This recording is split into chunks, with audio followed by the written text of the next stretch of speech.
Assalamualaikum warahmatullahi wabarakatuh. Waalaikumsalam warahmatullahi wabarakatuh. Kami dari media online Muko News ingin meminta tanggapan pengurus koperasi Maju Sejahtera atas aksi petani plasma yang terjadi beberapa hari, Pak. Baik, terima kasih. Pertama, saya kedua kali mengucapkan ribuan terima kasih ke media Muko News. Nah, iya. Ini kedua kali saya diwawancarai oleh media ini, maka saya ucapkan terima kasih. Mudah-mudahan media ini tetap mengudara di media online dan media, mudah-mudahan nanti media cetak. Yang pertama, terhadap aksi yang dilakukan oleh anggota petani plasma, beberapa orang anggota petani plasma. Kenapa saya katakan beberapa orang? Karena di sana di dalam video itu ada orang-orang yang bukan anggota petani plasma. Ya. Pertama, saya akan tanggapi satu persatu apa yang disampaikan oleh saudara Firman yang juga mantan asisten Alno dan mantan yang ngurus plasma ini biar jadi. Nah, satu, berkaitan dengan rapat akhir tahun 2019 yang diadakan di bulan Februari 2020. Rapat itu resmi. Semua anggota diundang. Pihak perusahaan diundang. Pihak Bank Mandiri diundang. Nah, waktu itu agenda rapat kita pertama menyampaikan sisa hasil usaha tahun 2019. Nah, rapat pada waktu itu benar apa yang dikatakan Firman itu ada usulan yang tertulis dia sampaikan. Rapat hari itu kayaknya ingin mengondisikan penukaran pengurus. Akhirnya waktu digunakan banyak pada hal-hal yang tidak prinsip. Nah, walaupun demikian, rapat hari itu ada keputusan. Salah satunya berkaitan dengan pelayanan dari Bank Mandiri Syariah. Karena Bank Mandiri Syariah itu terlalu jauh jaraknya dari sini, maka apabila expire dan lain sebagainya payah untuk mengurus. Sudah kami jadikan bahan itu rapat. Nah, satu. Kemudian masalah ketidakmaksimalan pembangunan perkebunan ini karena ada kalau nggak salah itu 4,4 hektar lahan itu tidak tertanam. Yang waktu itu pihak Alno, pihak perusahaan sebagai mitra kami menyampaikan bahwa tidak tertanam waktu itu bukan tidak tertanam, sudah ditanam tapi bibitnya dicabut oleh orang. Nah, itu. Kemudian masalah jalan dibahas. Ada 6 poin berita acara rapat itu. Nah, sudah rapat resmi. Itulah rapat tertinggi yang ada pada tahun 2020. Nah, kok mengadakan rapat lagi? Tidak boleh mengadakan rapat lagi setelah mengadakan rapat. Di sanalah setan itu masuk. Nah, ini setan udah masuk, udah rapat ini. Dan rapat itu bagi saya rapat diadakan oleh yang diundang oleh Firman, yang dinotolenkan oleh Samino. Samino itu bukan anggota plasma itu. Itu tidak benar itu. Tidak boleh ada rapat lagi karena yang tertinggi di dalam koperasi itulah rapat akhir tahun. Apa-apa yang ingin kita sampaikan, sampaikanlah di rapat akhir tahun itu. Itu bagian dari rapat. Maka saya nyatakan bahwa rapat yang diadakan Firman itu adalah ilegal. Nah, kenapa saya katakan Firman? Karena Firman yang undang. Nah, gitu. Dia pengurus tidak, dia hanya anggota. Itu. Yang kedua, tanggapan berkaitan lahan Surami Baru. Nah, itu kan lahan untuk plasma desa Surami Baru sebanyak 4,4 hektar. Dia memang tahu karena dia yang ngurus. Waktu itu kadesnya Pak Sarmidi. Desa membeli lahan masyarakat yang akan menjadi hutang desa, ya kan? Nah, dan lahan itu diserahkan ke desa. Sekarang sudah diserahkan, dikelola langsung oleh MDA ya. Nah, ya, MDA. Rekeningnya buat nama rekening MDA. Nah, masalah hutang, ya masalah hutang berapa hutang pokok? Nah, sana Firman bilang hutang pokok itu berkisar 35 sampai 50. Betul itu. Kalau dia mendengar waktu rapat akhir tahun 2019 diadakan pada tahun 2020 itu jelas berapa hutang pokok. Saya nggak mau sebut. Kenapa sebut? Dia kan sosok tahu tuh. Ya kan? Kisarannya betul 35 sampai 50. Betul itu. Nah, dari mana hutang pokok? utang pembukaan lahan pertama ditambah pinjaman. Karena Alno ini terhadap petani ini pas dia masuk dulu dikasih minjam per hektar tuh 3 juta. Misal saya ambil contoh. Kalau hutang pengolahan lahan itu misalnya 45 juta misalnya, ditambahlah utang pinjaman. Kalau 1 hektar berarti 3 juta, kalau setengah hektar berarti 1.500. Nah, itulah namanya utang pokok. Nah, untuk yang diserami baru, dia nggak ngambil pinjaman. Yang ada dia itu adalah hutang pokok. Misalnya tadi berapa? 45 juta. Tambah dengan beli tanah. Itulah hutang plasma desa yang untuk desa Serami Baru itu. Nah, jelas kok. Apa yang tidak jelas itu? Makanya kita tuh harus pikir, harus zikir, harus paham. Pak Firman ini pahamnya aja. Zikir, pikir, was. Pak Firman ini was betul. Saya senang dengan Pak Firman ini karena dia berusaha membela masyarakat. Nah, ya. Tuh. Kemudian apalagi itu? Tidak ada perubahan. Ada perubahan kok. Jangan bilang nggak ada perubahan.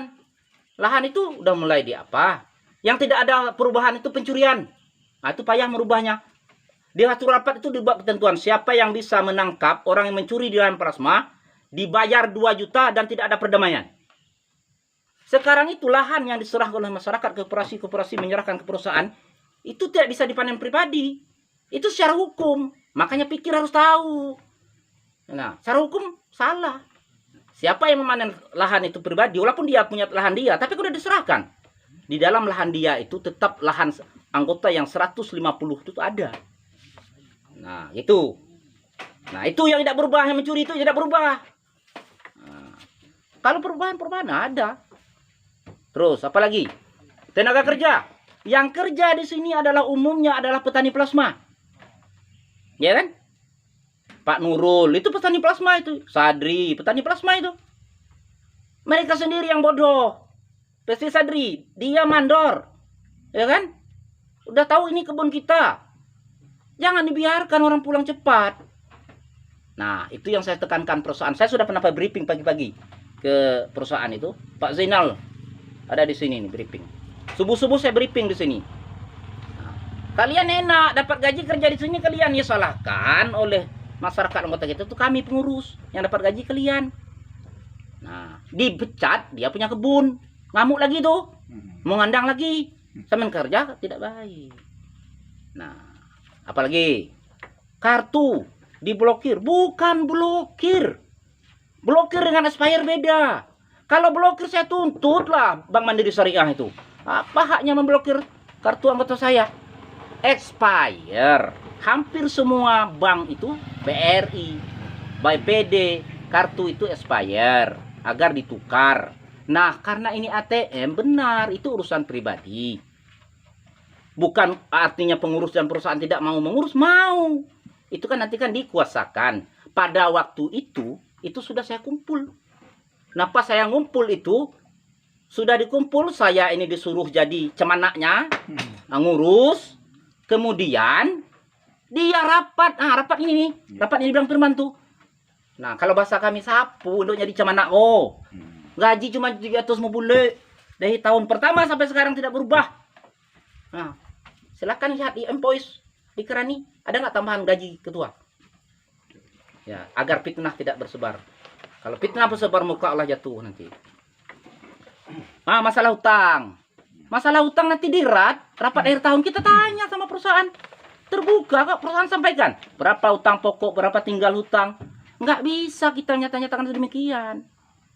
Iya kan? Kita sampaikan. Waktu itu disampaikan itu. Nah, tapi karena fokusnya bukan untuk itu, tetapi ingin menggantikan pengurus. Nah, kita jelaskan nih, rapat akhir tahun untuk tahun 2020 itu akan kita adakan seperti jadwal biasa.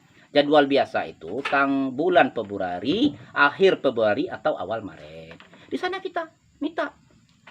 Karena kenapa bukan saya menjelaskan hutang itu ya perusahaan lah, karena 1 sen pun duit koperasi ini bukan di pengurus, semuanya di perusahaan.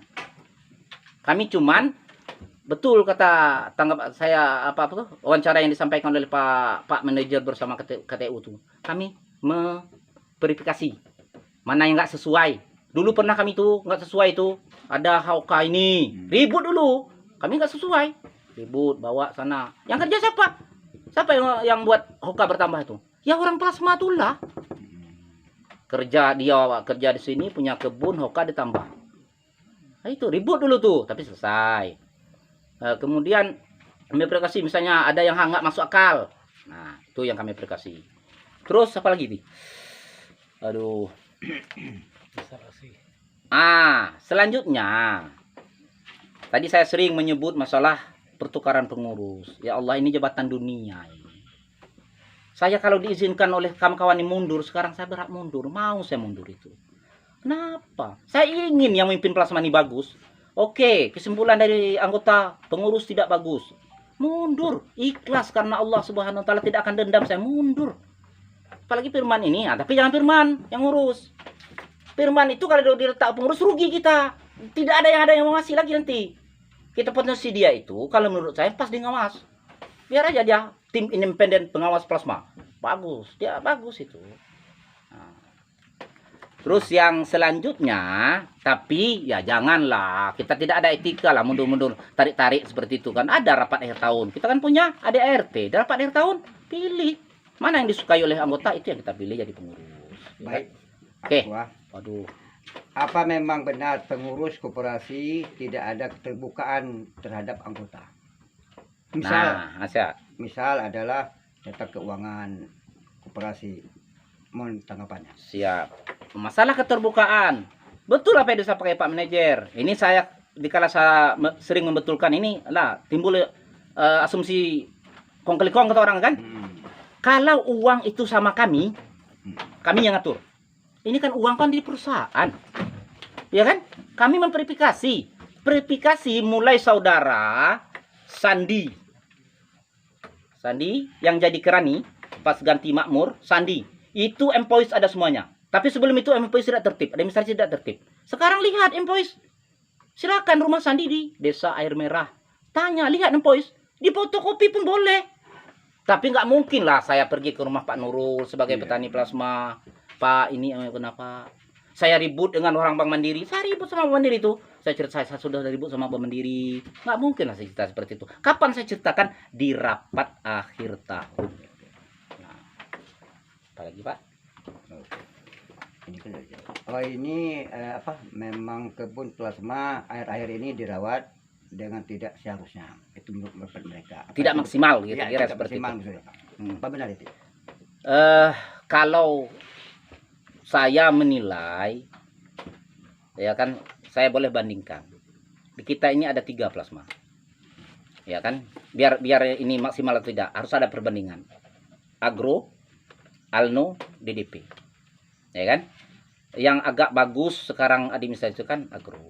Tapi perlu juga catatan. Kenapa ayam merah itu banyak dapat? Karena potongan hutangnya itu cuman 15%. Tapi kami 30%. Ingat itu. Nah, itu. Nah, jauh. Peningkatannya jauh. Tengok di gambar syuting itu kan. Bersih kebun. Orang kerja. Yang tidak bagus itu individu. Individu yang kerja sana tuh, yang balik cepat. Pecat. Nah, salahnya kalau dipecat nanti oleh asisten, dia datang sama saya. Maaf ya Pak, bahasa saya ini adalah bahasa Indonesia kepung Pak. Bahasa keren. Ya. Terus yang selanjutnya Pak, berkaitan dengan dasar aksi. Nah, ini nggak pikir juga kalau saya nggak. Ini udah namanya demo nih. Ya kan? Nah, makanya wajar pihak kepolisian konfirmasi ke desa Sarmai Baru. Makanya jangan bawa-bawa nama desa. Kalau udah ke desa, ini kan kacau nanti. Ya kan? Apalagi di wilayah desa Sarmai Baru, kami tidak ingin di desa Sarmai Baru ini ada aksi yang tidak terkontrol. Kira-kira seperti itu, Pak. Oke. Baik, yang selanjutnya yang akan saya jelas itu berkaitan dengan HGU. HGU dibuat di lahan perkebunan plasma ini bukan karena keinginan pengurus, bukan karena keinginan Alno. Tuntutan undang-undang, baca undang-undang pertanian. Makanya pikir itu. Undang-undang pertanian lahan lebih di 25 hektar, apalagi berbadan hukum, wajib buat HGU. Nah, kepada Bapak-Bapak wartawan, kita ingin bukti mana plasma yang tidak punya HGU. Kalau memang ada plasma yang tidak punya HGU, punya lahan luas, itu kita sama-sama media ini kan. Nah, itu sebabnya benar. Kesepakatan kami pertama itu dengan Anu itu adalah di sertifikat. Nah, kalau saya sertifikat saya buat, HGU saya buat 2 item keuangan yang akan saya keluarkan. Nah, maka saya ambil buat HGU aja dulu. Karena kalau tidak ada HGU, plasma ini tidak resmi. Orang ambil pajak dari mana? Nah, setelah ini selesai kan dikembalikan kepada masyarakat. Baru sertifikat itu kita buat. Tetap sertifikat itu dibuat. Kalau sekarang kita buat, masyarakat 2 kali kena. Nah, itu. Nah, maka dari itu mungkin mudah-mudahan klarifikasi saya tidak langsung hari itu karena mohon maaf kebetulan pada waktu itu saya sedang punya tugas yang harus saya kerjakan, maka saya tidak bisa hadir. Nah, hari ini saya klarifikasikan, bukan meluruskan. Nah, kalau meluruskan ada kebenaran di sana. Saya nilai ada kebenaran di sana karena mereka tidak dapat hasil maksimal. Akhirnya tidak ada kesejahteraan. Itu betul. Makanya saya firman tadi bagusnya tuh di pengawas independen. Nah, makanya saya terima kasih kepada media yang telah memfasilitasi atas klarifikasi ini. Mungkin dari apa yang saya sampaikan tadi ada kesalahan, itu mungkin dari saya pribadi. Kalau ada kebenaran di sana itu dari Allah Subhanahu wa taala. Mudah-mudahan klarifikasi saya ini membawa berkah untuk kita semuanya. Terima kasih. Assalamualaikum warahmatullahi wabarakatuh.